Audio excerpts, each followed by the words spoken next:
Read the recipe.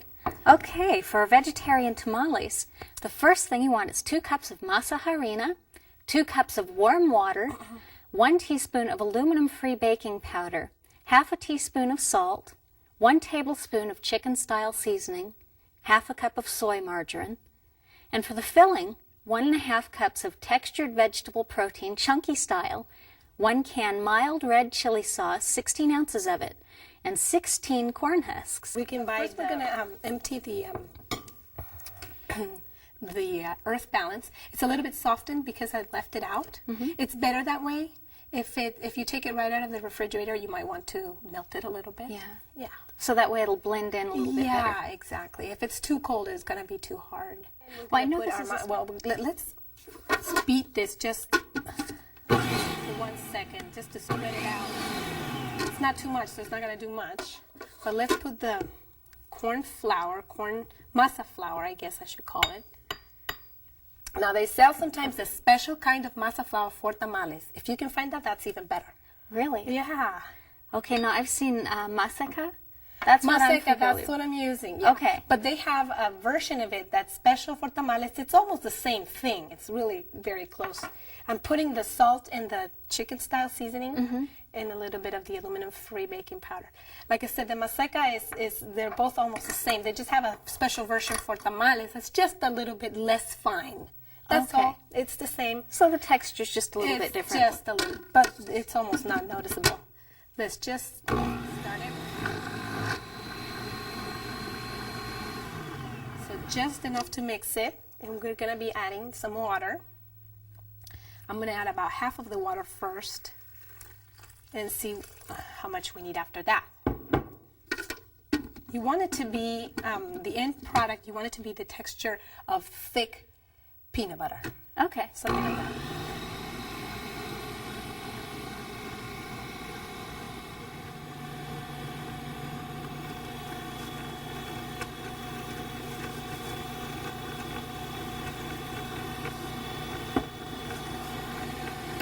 This is the opposite of bread dough. In bread dough, you want it to separate from the sides. This, you don't want it to separate from the sides. You want it to be sticky. Okay. Okay, so let's get this out. And maybe you can help me with one side. Sure.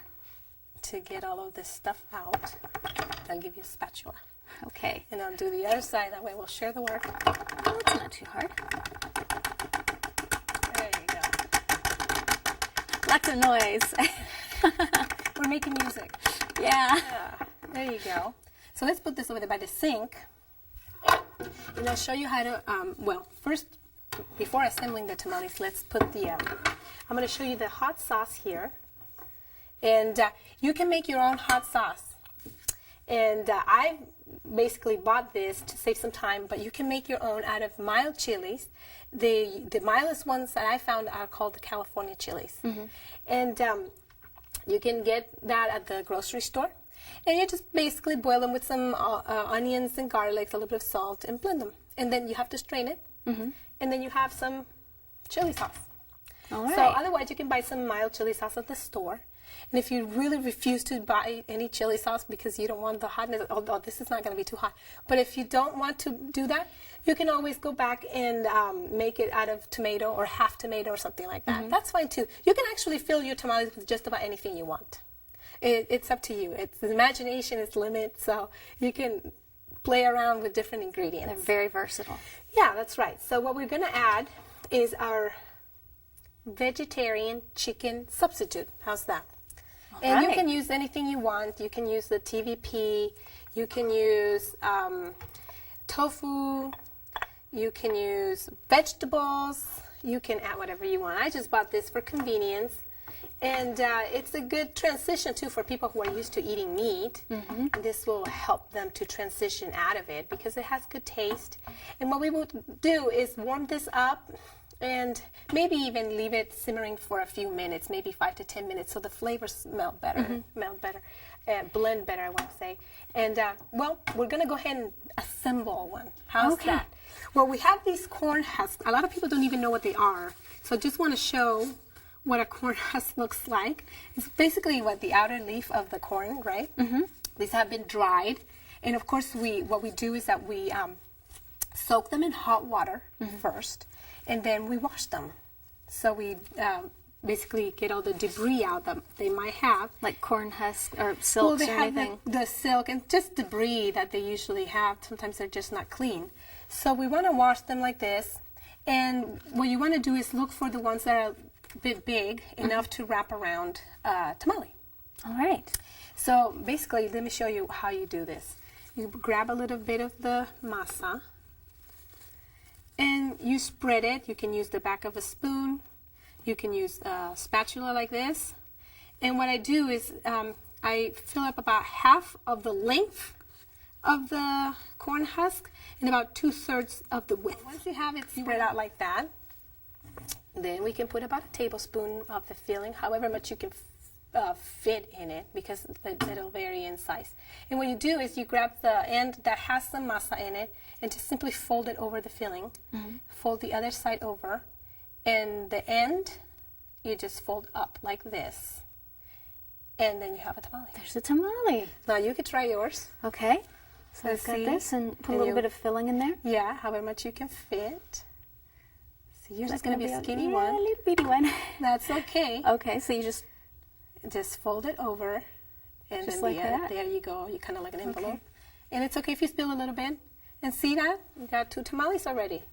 Let's make another one. Let's look for a nice looking corn husk. okay. Could you layer 2 together like Yeah, this? exactly. I was going to say that. Because sometimes you won't find them big enough, but you can always put 2 together, and you don't want to waste. Also, there's a smooth side and a more of a rough side. So to which the husk. side? You want to use the smooth side of the husk to put your filling in. So that would be more like the inside part yeah, of it. exactly, exactly. So like I said again, we just spread a little bit, maybe a 2 tablespoons of masa, but that will depend again on the size of your corn husk. So my husband likes them big, and then I remember my mother-in-law, she makes really good tamales. She used to like to make them small. So taste varies, and people like them different sizes. It's okay. You don't have to worry about a certain size of tamale. It has to be exactly 2 tablespoons. No, you don't have to worry about Nobody's that. grading you, huh? Nobody is Okay. measuring anything. You can just go ahead and have a fun time making this, get all the family together. Usually tamale making in Latin America is a family event. It's a social event. People get together in the kitchen and just have fun and talk, and then of course eat. Yeah, that's the best part. You do know, once you have them all assembled, this recipe is enough to make about 16 tamales. I'll tell you what, in my house, that is never enough. I always have to double this recipe. So you might have to double, triple it, depending on the size of your family. But this is enough for 16. So what you would do is you would get a big pot like this that has a steam insert. If you don't have a steam insert, you can always do the Mexican way and put a whole bunch of corn husks and put water at the bottom and just put a whole bunch of corn husks or maybe crumbled up aluminum and just make it tall enough so that the tamales won't touch the water. Because what you want to do is steam them. You would place them in your steamer like this. And what you want to do once you have them all arranged is maybe cover them with some of the corn husks as well. So the water from the lid sometimes will drip off to the sides of the pot. You don't want to, yeah, so you would want to cover them like that with one of the husks. We'll cover it with husks.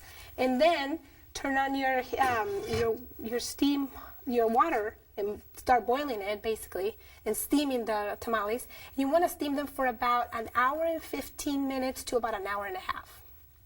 And afterwards, it'll be done, and you don't want to take them out and start eating them. First of all, they're going to be really, really hot, and it just tastes better when you let them sit for about half an hour. And then eat them, enjoy them. They're really good when you warm them up again. If you want to warm them up on a griddle after the next day or whatever, they're excellent. They're very Those delicious. flavors really get to mingle then. Yes, exactly. So this is recipe. I'm looking forward.